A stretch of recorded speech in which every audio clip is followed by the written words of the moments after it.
Welcome to the Clemson Dubcast. Recording this on Thursday, July 20th. The news still fresh of TJ Dudley into the portal after being kicked out of Clemson's football program. Paul Strelo and I have spent the morning analyzing that, what it means, getting into as much as we can about what happened. That's coming up in our second item about midday today.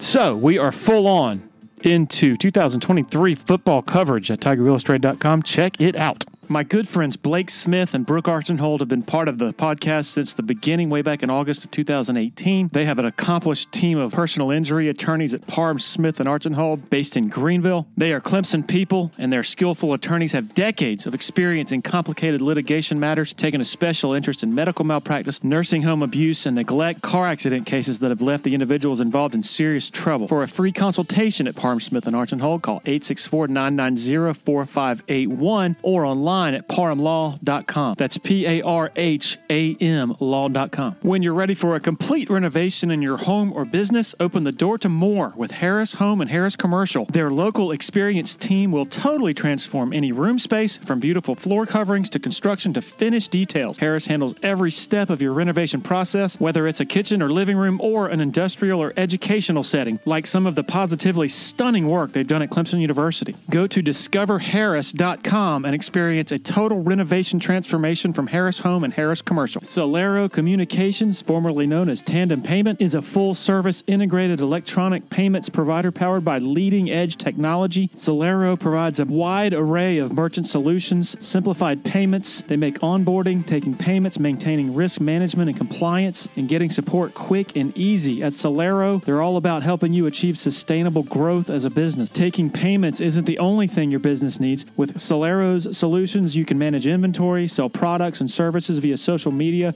schedule staff, track sales, get reports, and much, much more. Find out more about Solero at solerocommerce.com. That's CELERO commerce.com.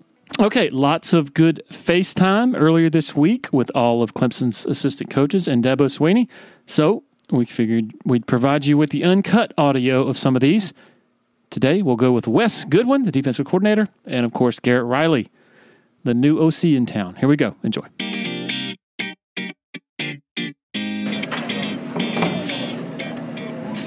Good morning. Hope you guys all had a great summer. It's been a great summer here in Clemson, South Carolina. We're all looking forward to getting this thing kicked off. We'll start wherever you guys want. Coach, what were some of your biggest takeaways from the spring? Yeah, really proud of how hard our guys obviously worked, and just excited about the experience, the leadership, the maturity. I think all three levels of our defense has really great leadership, really solid veteran experience, and that's the thing that I really noticed. Guys pouring into younger guys, showing them the ropes, and just a lot more maturity and leadership this spring. I think you just missed Christian Wilkins' freshman year in 2015. Definitely. But is Peter Woods getting, some very similar comparisons, just like with his intangibles and leadership qualities and readiness to play right away? Yeah, most definitely. He came in. His strength numbers are unreal. Just the power, the explosiveness. But most importantly, just a great young man, just really fits our culture here and what we're about, and really excited to see him this fall. You spoke about the maturity of the team. Is there anything you can speak on, just like the wellness of your coaching staff and team going into the season, just revamping over the summer? Yeah, we got, obviously, just starting up front, a lot of guys coming back that could be at the next level, from Tyler and Rook. Inside, those guys are solid. They bring it every day. They're pros, so they really set the example of what it looks like and what it takes to be successful at a high level. And then on the edge, XT and Maskell coming back. I feel like they're both in different spots than they have been in the past. Just they're growing up and maturing, and have really had a great off season. And then my room with Barrett and Trotter, they set the tone. They're all about their business every day, and they're really fun to coach. And, then go back to the back end, Sheridan and Jalen Phillips, they could have been going as well. And just the veteran presences that they have in those rooms, along with numerous other guys, that aren't seniors necessarily, but bring a lot of wealth of experience and leadership as well. What's your evaluation on Kuba? Has he shown what y'all wanted to see this offseason as a whole, and sort of developmentally the way y'all wanted to? Yeah, definitely. Really excited to with where he's at. Really matured, has grown up, gotten healthy. First and foremost, I feel like he was broken down last year and really sacrificed himself last year for the greater good of the team. But he had a tremendous spring. He's added weight and mass, strength, and just overall knowledge of the scheme and ability to play multiple positions, and has really had a solid offseason. Your first full season as defensive coordinator, what were some of the things you learned about yourself and from yourself scouting in the offseason? Yeah, you look back and evaluate everything. This position to grind you up from numerous different ways, just from being a husband and father at home, dealing with all the stresses that come with being in this position. And then just looking back, I've grown as a teacher, teaching our scheme and relating to the players and what it takes every day to prepare my guys to perform at a high level. And then just overall, defensively, just adjustment-wise, how to handle things in game, what a typical game week looks like for me. I'm very comfortable in that process now, and just from a practice standpoint, how to drill fundamental football. I've grown tremendously in that aspect as well. So I'm super excited for year two. Feel really confident in where I'm at personally. Was there a steep learning curve when you talk about in-game adjustments and going on the fly? Was it a gradual thing, or was there a point at which you felt like now the light bulb's come on for me? Yeah, I felt like even the Iowa State game, my first game, I felt like I had a good grasp. But it's a lot different being a guy that makes suggestions versus the guy that has to make the decisions and go with it, and just having that confidence, in your ability to make the right decisions, but then also have the confidence to look into your players and make those adjustments on the sideline and instill that confidence in them. Wes, you mentioned teaching, and I was formerly a high school teacher, and I had to learn how to motivate different kids in the class. Can you speak to those challenges as a teacher in terms of the buttons for one player might not be the same for another? How do you manage that? Yeah, most definitely. I think first and foremost, you have to know your players. And, and that goes above and beyond just in the meeting rooms. You got to get to know their personalities and how they learn. Are they visual learners? Do they learn by doing it in practice, the reps, the walkthroughs, the individual, the practice reps against the offense? So I think first and foremost, you just have to know your players and then figure out a way to get them to learn and process that information. It's a lot coming at them in a short amount of time, from getting the call, knowing the down and distance, the field position, what the offense's personnel is, then taking a look at the formation, and then obviously motions and adjustments and making the right checks or whatever. So it's a lot to process, but just helping them manage that, and then helping them also manage the stress, and just having the confidence to have the knowledge to do all of that. And it's a process, but I'm a big believer in you have to know your personnel. Wes, you talked about Trotter and Carter a little bit, but they've been known as like kind of a duo, the heart of this defense. What makes them so special as a pair? Yeah, they're both unbelievable young men, just really high character. They both come in every day with the right mindset of getting better and great families, both of them. They do everything the right way, in the classroom, in this building. They put in extra time. And then obviously their athleticism and athletic ability speaks for itself. You know, just the ability to process things fast, their football knowledge, obviously they're athletic, super instinctual. I mean, you could sit here and talk for hours on those two guys, and I'm thankful I get to coach them every day.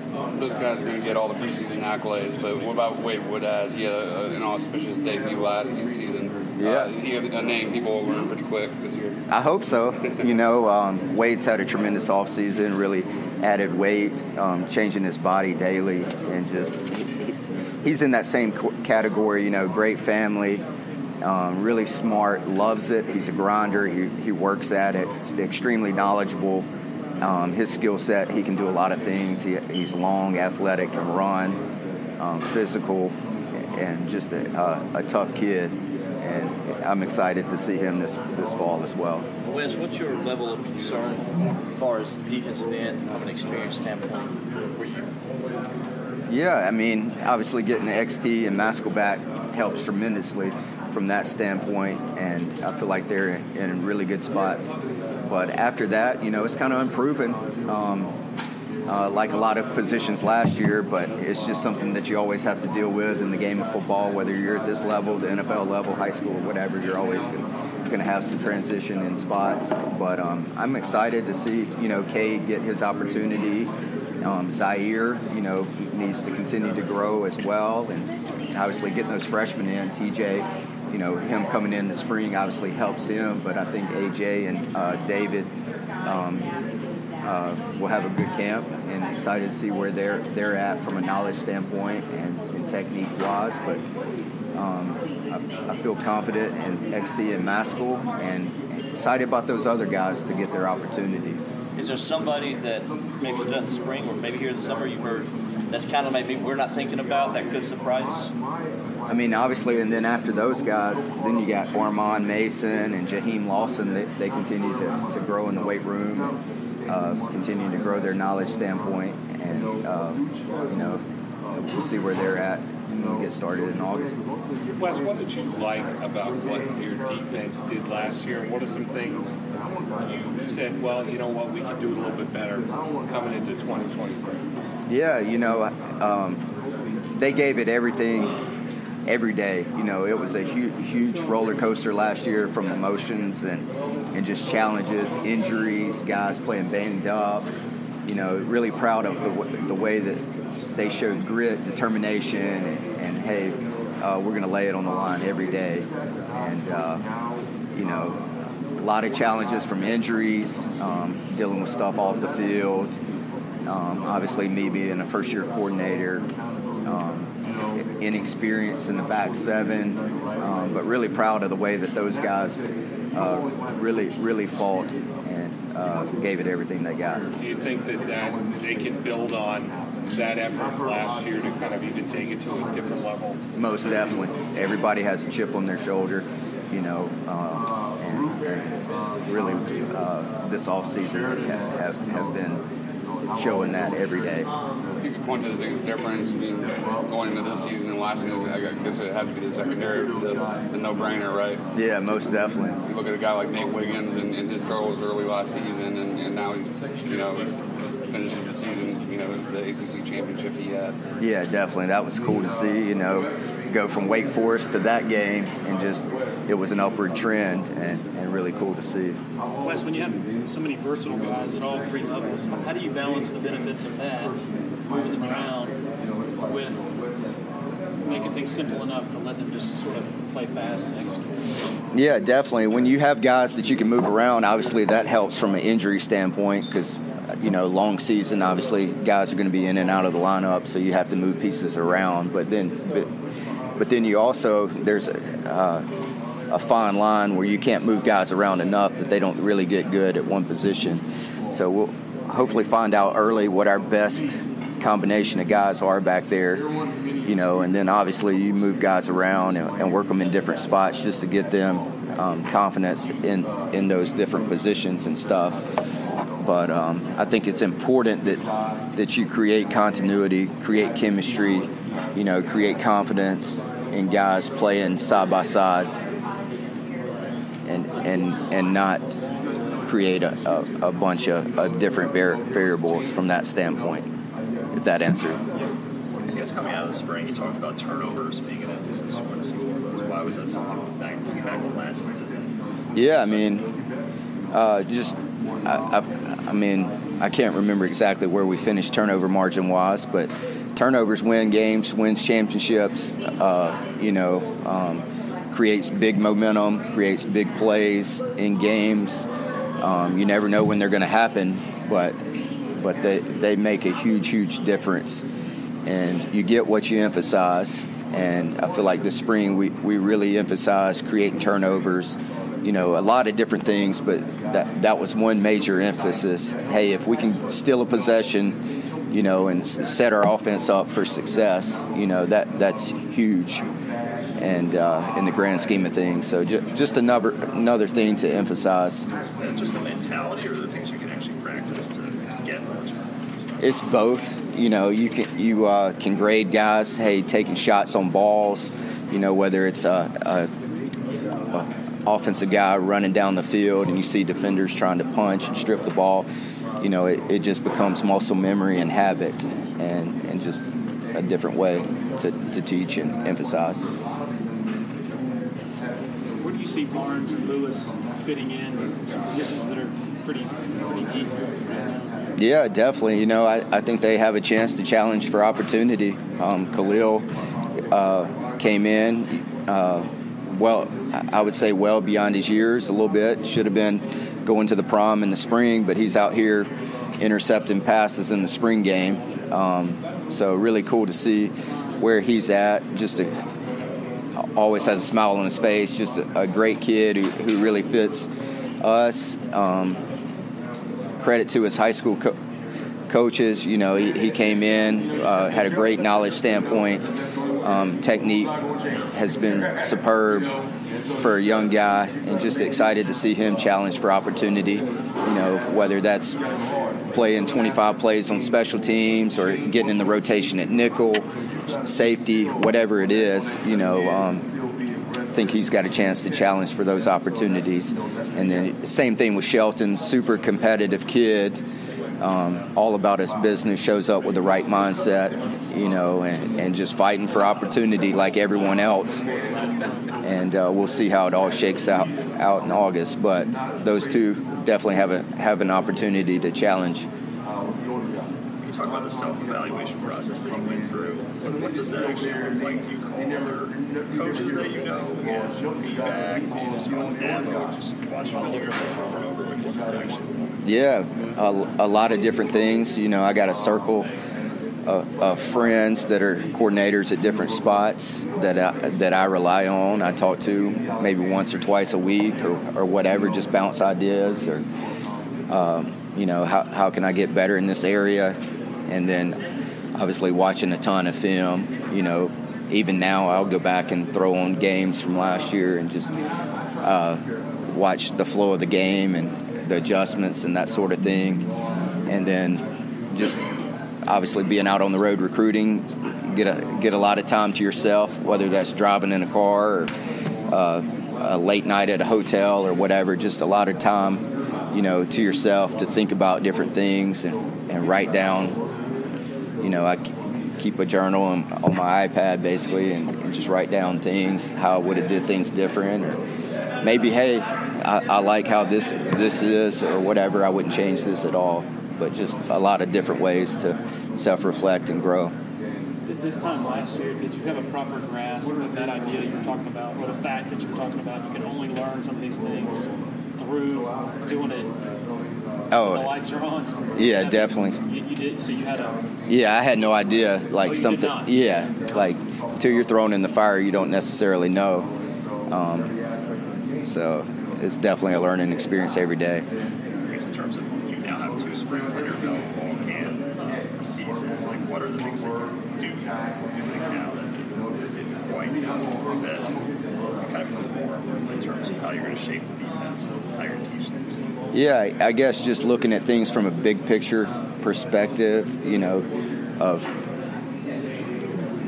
whether it's drilling fundamental football, just emphasizing certain things like the turnovers, how to, you know, just the confidence that it takes to get up in front of the guys every day. You know, even dealing with you guys, I feel like going back, I've grown tremendously in that area. And so I'm excited about year 2.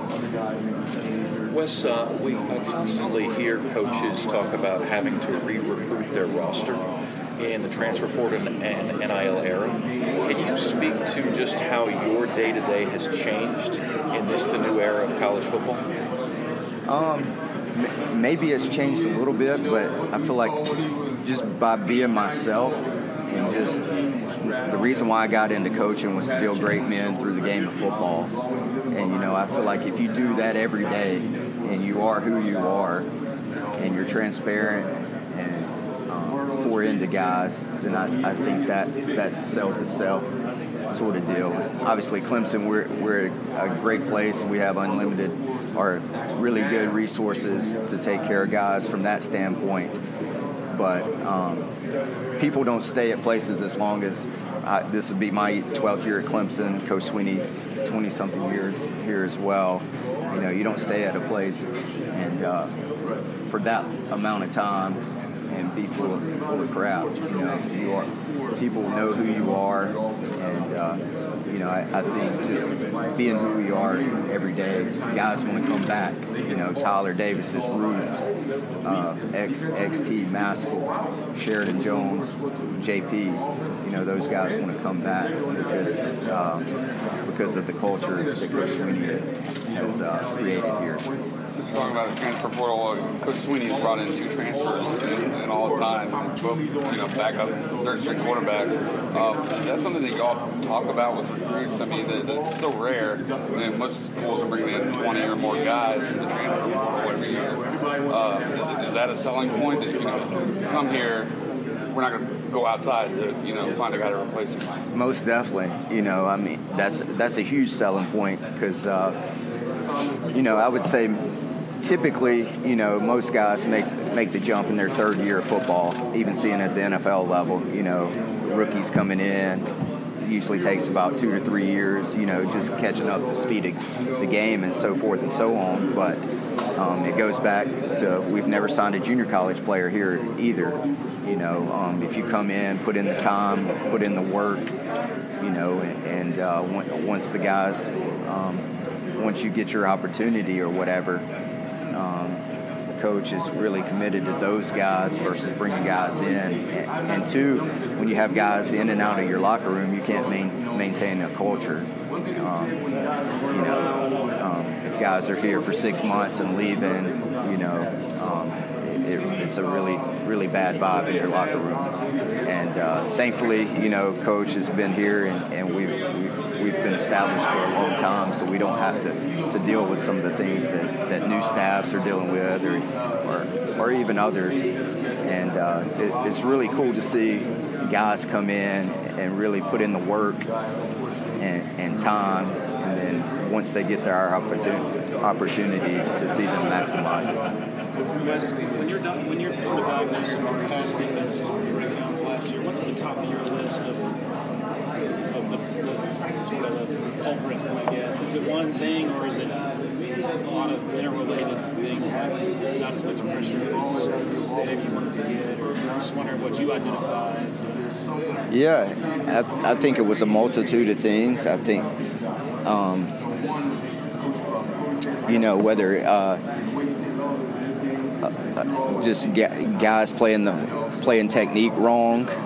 Maybe it was the call. There wasn't a huge amount of middle error bust for touchdowns. I feel like guys were in the right position. Maybe they played the technique wrong, lost leverage a lot of times. Whether a guy's supposed to be inside leverage on a route and he lets the receiver stem inside, cross his face and beat him. So lost leverages as well. And then I feel like last year we played some really talented quarterbacks and receivers as well. So a couple times, maybe sometimes you just tip your hat to them as well. But applying the technique and maintaining leverages were a big part of it. Do you feel like we got home enough in terms of pressure on quarterbacks, and are there ways that you can get more pressure this year? Yeah, I mean, I definitely think we left a lot out there from that standpoint. We finished up there in sacks and tackles for loss again. But I can think of times where we missed a sack and let a guy get out, and maybe it didn't affect anything. Maybe it was a throwaway or whatever, but we need to definitely convert more on some of our opportunities. Do you feel like you were as aggressive as you wanted to be blitz-wise? Go back and look at the numbers. Was there out where you wanted to be in terms of numbers? Yeah, I think so. Do you see Makuba continuing to move around, or maybe primarily Nicole? Yeah, I think early on, hopefully we can identify our best 11 and get those guys comfortable in that spot, whether that's him at nickel or him at strong safety. But he'll definitely have the opportunity at one of those two spots. I guess when James Halsey was here, a lot of people talked about it. It was like the extension. How much do you feel like Jeremiah has reached the level of his or extension in terms of his knowledge of defense? Yeah, definitely. I feel like he understands what's going on in front of him and behind him, which is what all great linebackers do. They understand the big picture, how everything fits together. And he could go in there and he can draw up what all 11 guys have to do, all the adjustments. He's a thinker, very inquisitive in meetings and wants to understand. And he definitely sees things how I see them. How much do you see him as a leader of the defense, or are there other guys you feel like are take up that role this year as a leader? Yeah, I mean, he's up there.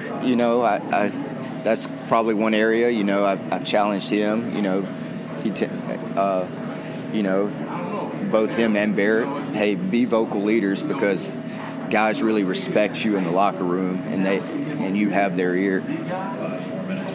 And we like I said earlier, Tyler Davis, Rook, those guys, JP, Sheridan Jones, throw those two guys in there, and numerous other guys as well.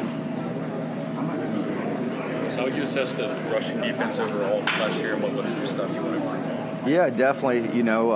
We were up there for a while, but I think we finished like top 15 or whatever. Definitely an area where we can get better at.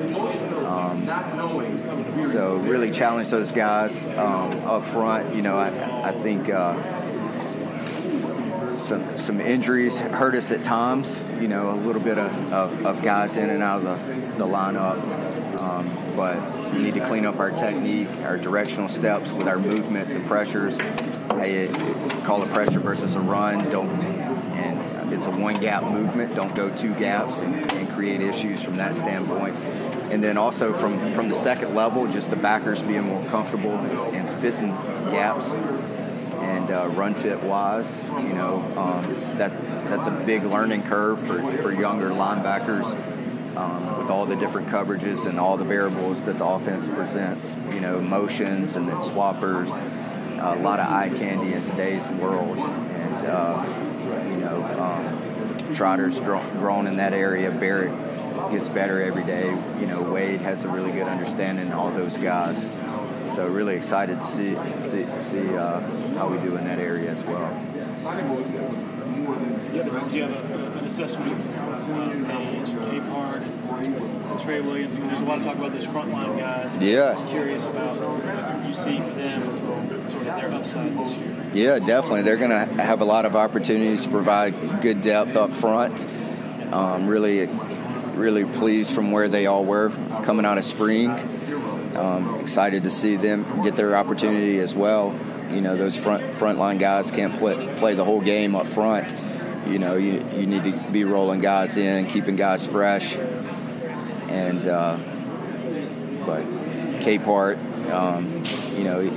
super strong, continues to grow his knowledge base every day, works really hard at it. Peyton, changed his body from the time he got here, just has really grown from a technique and knowledge standpoint as well.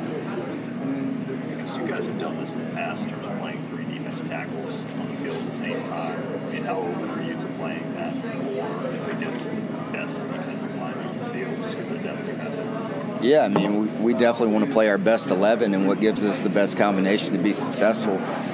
And, I feel confident we're in a good spot in the defensive end room. But, hey, if we need to go big, and whether it's a Notre Dame or Boston College playing 12 and 13 personnel and you need to get bigger guys out there, we're definitely open to that. We're always going to want to be a 4-3 team, 4-2-5 off of it when we go nickel versus 11 personnel and sub packages. But whatever the best combination is to give us the opportunity to be successful, that's what we'll be about. A few minutes ago, you mentioned you didn't know certain things until you were thrown into the fire. What were some of the things that you learned by being in the fire?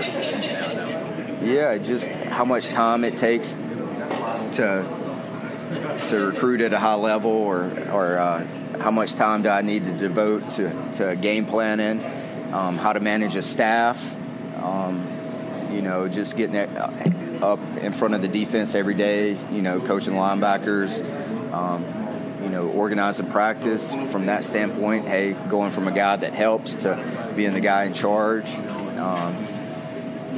Just a lot of different areas. I mean, you grow your character, how to deal with all the stresses, how to tune out all the noise and focus on the task at hand. Just, you can sit up here and talk for 20 or 30 minutes on that, but it definitely grinds you up for sure. Take one more. Talking about XT, what do you want to see from him? I mean, I know that he's put in a good offseason, but what does he have to show sort of in August? Yeah, hopefully just consistency, just hopefully he can stay healthy. Obviously that's plagued him in the past, and just want to see him have consistency every day from that standpoint. He looks really good. Had a great, he loves the weight room and that sort of thing. But the biggest thing is just him being able to stay healthy and be there every day. Thank you very much. Cool. Thank y'all. If you're in the Columbia or Sumter or PD areas and you're in any way interested in buying and selling a home, commercial property, land, need to consider reaching out to Uptown Realty. They're based out of Sumter and run by a friend of mine, Patrick Enzer, big Clemson guy, used to cover the Tigers in a newspaper capacity, longtime supporter of Tiger Illustrated, longtime listener to the Dubcast. The home buying process should be an enjoyable experience, so let Patrick and his staff do all the heavy lifting. All you got to do is pick up the phone and call 803-774-0435 or go to uptownrealtysc.com. Absolutely thrilled to have Willie Taco joining the Dubcast as a sponsor. The company that also owns the great Freight Yard and Flock Shop in Spartanburg is run by Clemson people, and they have 5 locations for Willie Taco and its splendid brand of fresh fusion. Quick testimonial here. Recently took a party of 10 to the Easley location of Willie Taco. First time there for everybody in the group. Everything, the service, the cocktails, the food was just exceptional. Folks, this does not happen by accident. They do an amazing job across the board. The Easley location of Willie Taco is planning an event with PJ Hall, so stay tuned for that. Easley address 5051 Calhoun Memorial Highway. The website is willtaco.com.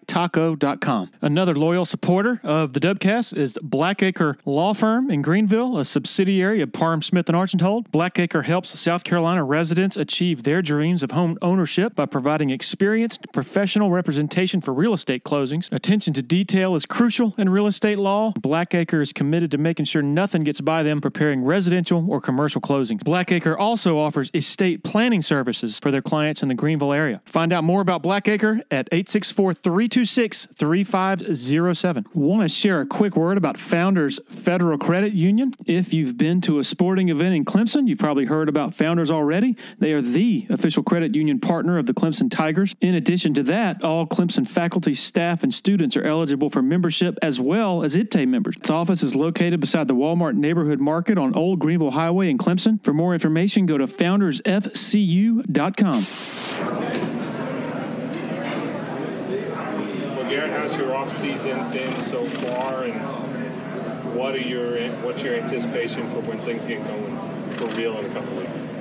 I'm anxious to see the rest of our guys. Yeah. You know, we had a lot of guys come in the summer and had some guys missing in spring football, so we got quite a few guys that I haven't necessarily seen before perform or practice or anything like that. So excited to see everybody and just kind of see how we've progressed since spring football.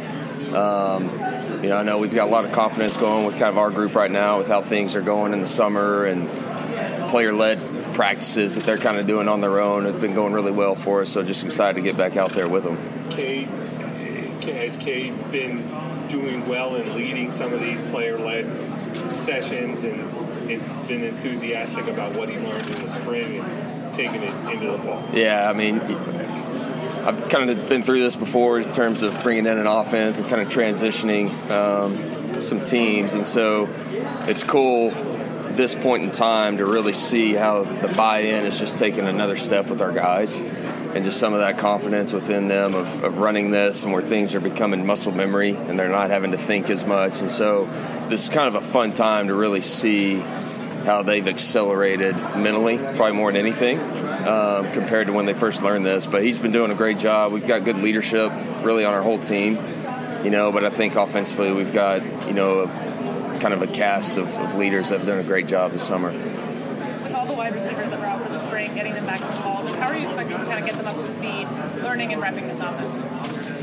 Just do what we do. I mean, we practice it. We do the same stuff over and over again. It's all about repetitions with how we go about our business offensively. And, you know, those guys have done a lot of work this summer to kind of catch up, you know, with what they could, missing spring football. But, I mean, that's what we do anyways. And these guys are going to get a lot of repetitions here very soon. Gary, you talked about this as kind of a can't-miss opportunity. I guess you've been here in Clemson for a while now. Do you feel, you know, why you took on this opportunity? Yeah, I mean, everything's been great. I mean, it really has. You know, we got players that we're excited about, players that have played together a lot. You know, we've got a great deal of continuity, you know, really on our whole team. And so that's exciting. And then the staff has been unbelievable. The buy-in's been great from a staff perspective. And so, yeah, I mean, everything you kind of thought it would be, it's been. And so that's been, you know, been awesome for me to actually experience. Coach, obviously you had a great running back tandem in Shipley and Maffa, but with what you saw in the spring from Thomas and Keith Adams, are you pretty excited about the depth that you have in that position? I am. You know, I think those guys, you know, obviously Phil and Will are forces to be reckoned with. You know, and I think they're going to take a huge step from what we did this spring. I mean, they should and they will. Yeah, but then the rest of the guys, I think, are going to bring a lot of depth to us. And then we brought two new guys in this summer that, you know, may give us a little different kind of spark at times, or some different skill set that I think is going to make, you know, that room a really well-rounded room, which is very important for us and what we do. Are there any sort of unanswered questions you have left over from spring that you're looking to kind of resolve or figure out in the fall? Yeah, there's always things, you know, you need to get better at and identify. Again, I think the biggest thing for us is seeing pretty quickly in fall camp with everybody that we have back practicing, you know, who our best guys are. You know, what can they handle? What can they get really good at? That's the things that we got to identify, you know, fairly quickly in fall camp. We've seen Antonio Williams continue to develop this offseason and just grow from what he did in the spring. Yeah, I know he's gotten faster. I mean, the guy's physically, he's in a better place than what he's been at. You know, that sky's the limit for him. I mean, he was really, really good for us, really productive this spring. I thought he was consistent the whole way through, but I think physically and probably his confidence level is growing. And he's a confident kid anyway. I mean, the guy's made a lot of plays here already, but he's going to continue to make a lot more for us. But I think physically he's really starting to buy into the importance of that for him in his position. Garrett, a guy like Bo Collins, who started out strong his sophomore year, but the injury with his shoulder, how has he recovered from that, and where have you seen him grow this summer? Bo physically looks great. I mean, he's in a really good place physically. I know guys are excited about what he's been doing, throwing sessions and different things this summer, but Bo's, from my interaction this spring and just seeing him this summer, Bo's a sharp guy. So I think mentally he's going to really kind of just hit the ground running, so to speak. So I'm really excited to see Bo out there. Garrett, you talked about how you've done this before, you've transitioned offenses before. This is a championship team that you're joining, right? How much of a transition has it been? Have there been a lot of different things that you've had to say, okay, well, we need to do this a little bit different than what we were doing? There's differences, and it's kind of like what we talked about in the spring. I mean, terminology, how you teach some things, maybe minimizing what you're doing and just kind of honing it in a little bit more. I mean, just those are kind of philosophical things, probably more than anything, and a mentality. But, yeah, I mean, you got to tweak things and make it your own. And, I think that's what we're trying to do right now. Coach Davis Allen's gone now. Jake Briningstool is ready to be the guy. Can he be about as special tight end as you've coached? He's unique. He's obviously he's long. He's very rangy. He's athletic. He can really run, and one of those guys that you expect to make contested catches, with his size and his position. But yeah, I think he's really settled in this summer and kind of knows what to expect now with our offense. But Jake's got a great skill set. There's no doubt about it. So I'm excited to see what he's going to do this fall. Behind him, you got Sage Ennis. Thanks, Pope. Made a couple good catches in the spring game. Do you think he and Sapp can provide a little bit of depth behind those guys? Yeah, I mean, they need to, and they're going to get pushed this fall. You got two new tight ends that walked in the building this summer. Some young guys that physically look really, really good. Impressive-looking dudes. So those second, third, fourth kind of tight ends right now, I mean, it's really going to be a battle. And, that's really going to help shape that room, I think. So it's going to be great competition, here in the next month. Looking back on Cade's 2 starts against UNC and Tennessee, I guess, what were your takeaways in reviewing that film with him by yourself, kind of evaluating him? Yeah, I mean, probably he's not scared of the moment, and I already kind of probably knew that about him. But the kid's a competitor. There's no question. Ultra competitive. The moment's not going to be too big for him. I just think that's kind of in his DNA. And so you saw some great things that he did. And, also got to see some things where there's going to be some, I want to say growing pains, but just some learning that's going to happen that comes with experience. And that's just the nature of the beast at that position. Garrett, can you speak to how you can help this offense take the next step, like some of the things you've seen and some of your goals for this offense in terms of getting them to the next level? How do they take that next step? I think our whole approach is just, you've got to be physical. I mean, that we're not going to lose that. We're going to be a physical team, but I just think the consistency in what we do, and it doesn't have to be really complicated. We expect to have great players here at Clemson, and I think it's exciting just to be simple and be in attack mode and just let our guys really play and be free. I mean, that's kind of our whole approach with them, and just our players taking on that mentality. So, that's really what we're emphasizing to our guys right now. You talked about Antonio Williams and getting on this whole roster, there's a lot of South Carolina, North Carolina natives in the area. You also Jarvis Green, also from Dutch Fork. What have been your first impressions of the home for the talent? Man, I mean, those guys they're fun kids, first of all. They've all got great personalities, and they want to be here. Clemson's important to them, so you can just kind of feel that from those guys, I think. You can feel it from everybody, but you kind of have this little different feel from them. But those guys have been great. It's great to have them on our team and to help us kind of on the recruiting trail, too. Of guys that were really on locally that see them coming to Clemson, that obviously helps. So they've been a big part of what we're doing right now. With a guy like Jake Briningstool, who's looking to be the featured tight end of this offense. What do you envision his role to be coming fall?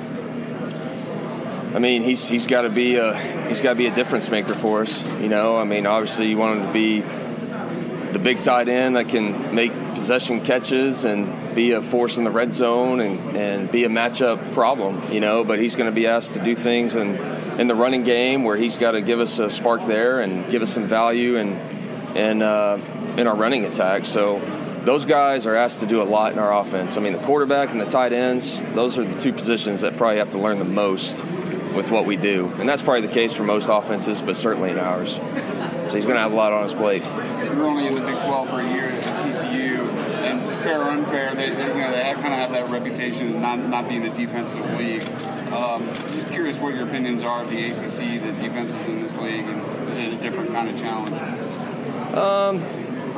You know, I just think probably schematically some things are probably a little bit different just in general from conference to conference, but I mean, there's some damn good defenses in the Big 12. I mean, I don't know if I buy into that whole misconception. And there's some really good defenses, obviously, in this league. And with where we're at geographically, you know, you're always going to face probably D linemen that are some freaks, and there's some real players. So, yeah, I mean, this is a part of the world where, you know, defense is key. There's no doubt about it. Coach, what are some of the qualities that you're trying to emphasize just coming in to build that trust with the offense?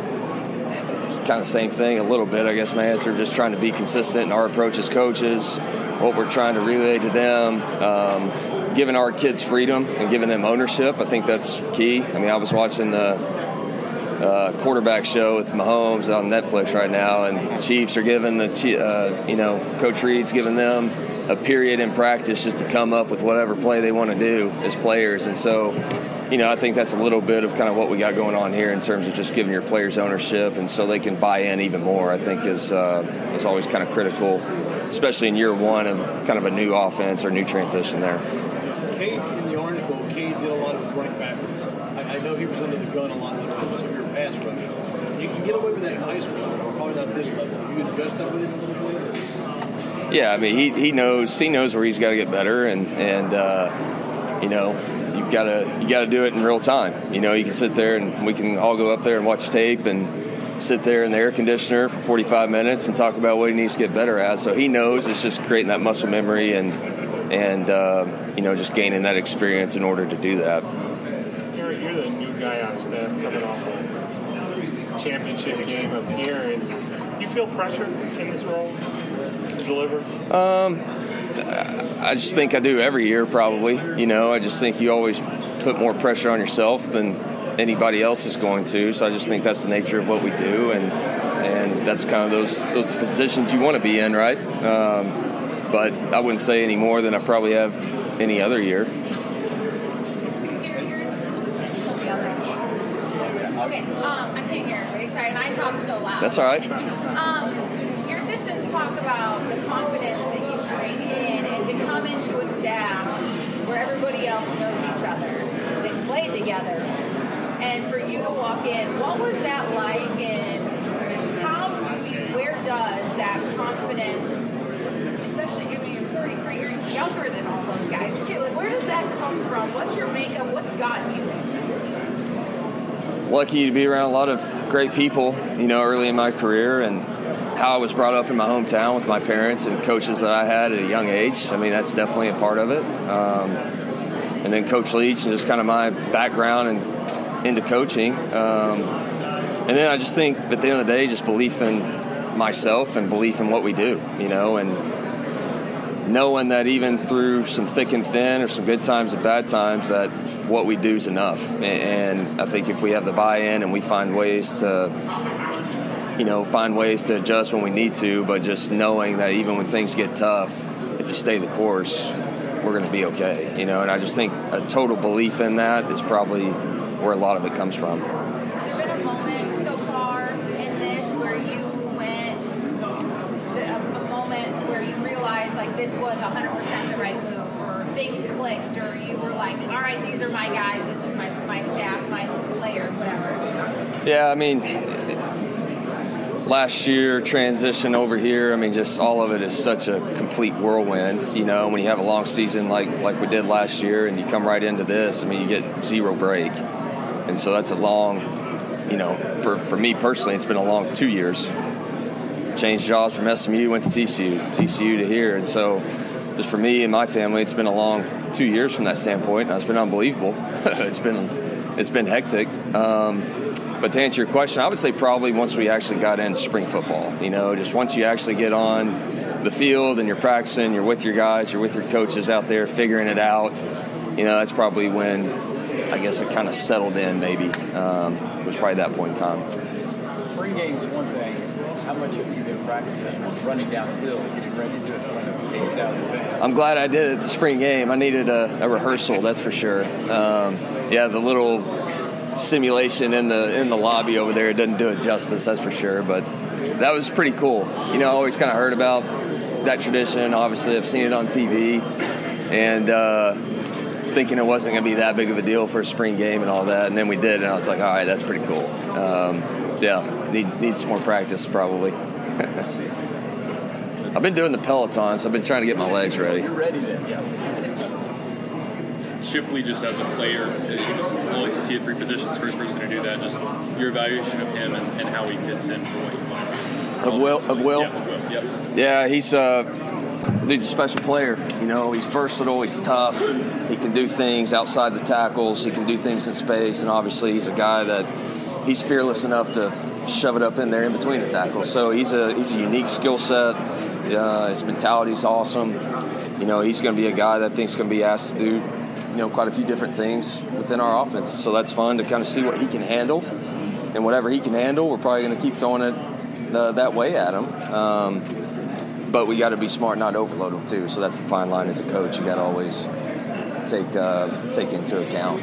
How have you done that in the past, or how do you anticipate doing that this year, kind of not wanting to overload anybody, touch counts, that type of stuff? You're always keeping track in fall camp. You're keeping track of what you're doing in season, obviously, and just so everything for us comes back down to repetitions. You know, can you practice it enough?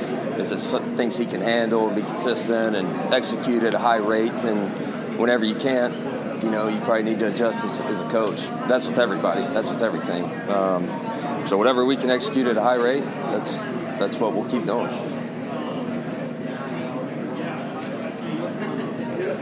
Hey, Mike. Were you fishing recently? I think I saw a tweet. Yeah. Were you into the hunting and fishing? How's that been from a lifestyle perspective? You mentioned the family transition. What's it been like for y'all? Yeah, it's unbelievable. Drive not even an hour from where we live, and you're in the mountains and you're fly fishing in a river. That's pretty cool. Yeah, I think one of our coaches went and rafted with a few of our players over the summer. So you're just in a unique location, as we all know, if you live here, of what's accessible and the lakes and all that. It's been unbelievable. Yeah, we took full advantage in our time off up here around Clemson for about 10 days. So it's been good. Talking about running down the hill, have you started to get kind of a sense of how deep tradition runs here? Kind of piece by piece, you know. I mean, it's almost like every day I kind of pick up maybe on something from a tradition standpoint. But yeah, I mean, you can tell it's in deep roots around here. That's for sure. Talk about special plays with Mahomes and all that stuff. Would you ever do one of those circles? Yeah, I don't know. It's pretty intriguing. There's a lot going on. Yeah, I mean, I think I'm all for creativity and kind of thinking out of the box and all those things. So those guys are the kings of it. For the fridge, package. Yeah. Call that, yeah. Yep. Nah, we're jumbo package. Yep, jumbo package, all of it. Yeah, I mean, we'll definitely, I think, have some pieces where we can get creative if we want to. Who's your jumbo guy? I don't know. We're going to have an audition. I've had about 5 guys already come up to me wanting to be in it, so we may have to have an audition here in fall camp. You more of a trout fisherman or a bass fisherman? I would say it's not like I fish all the time, but I would say if I had to choose, probably more of a trout fisherman. You know, I'm kind of into the fly fishing right now and all that, so that's kind of my kick right now. Did you do a lot of fishing as a kid growing up? No, I grew up in Muleshoe, Texas. There's no water. So yeah, this whole lake thing and fishing and all that is something that I didn't do a whole lot of growing up. So I'm taking advantage now. A lot has been made over the years of Dabo hiring former players.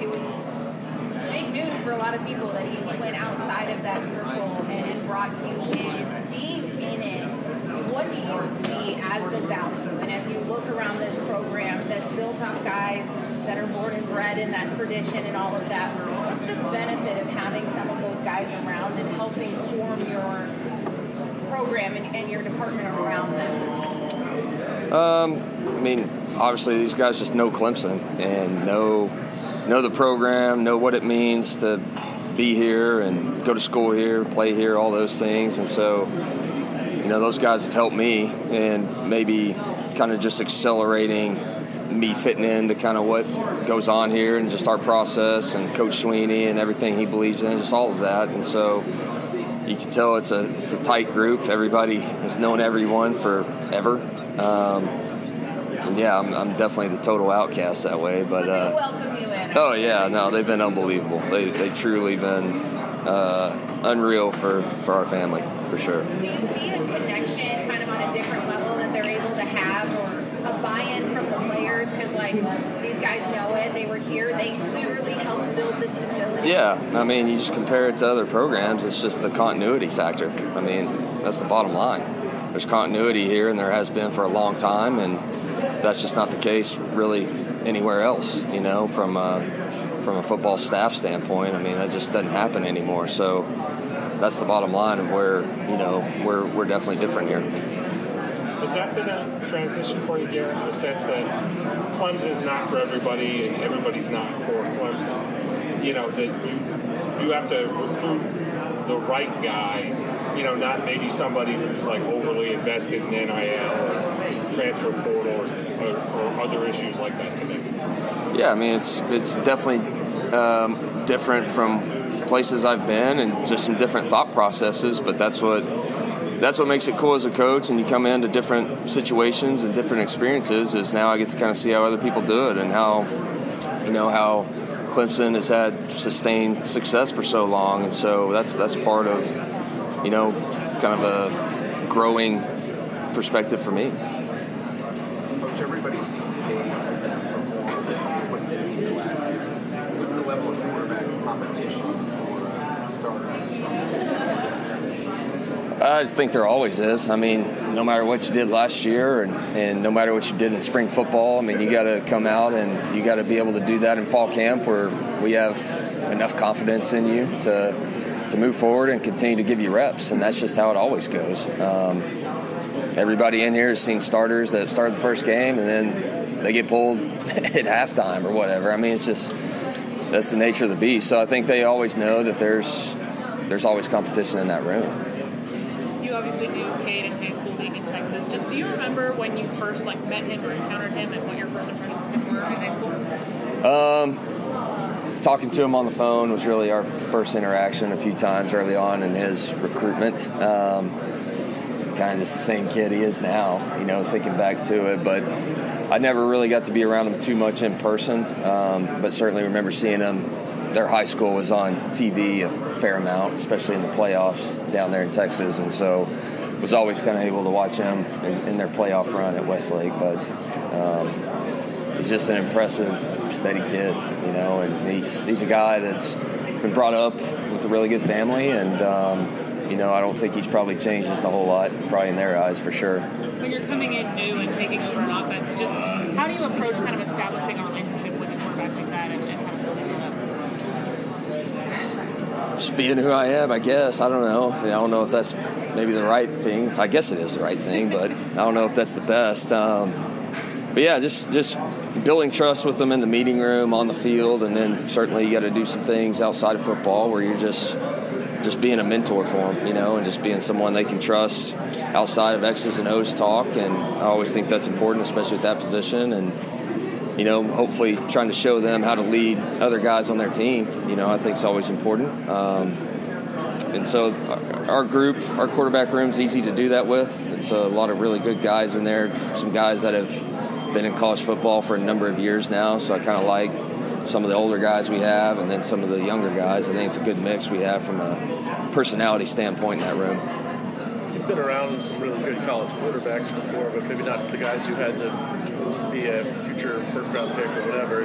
Is Cade different, or did you see, just in terms of what he brings to the table, can be a different level of his talent and ability?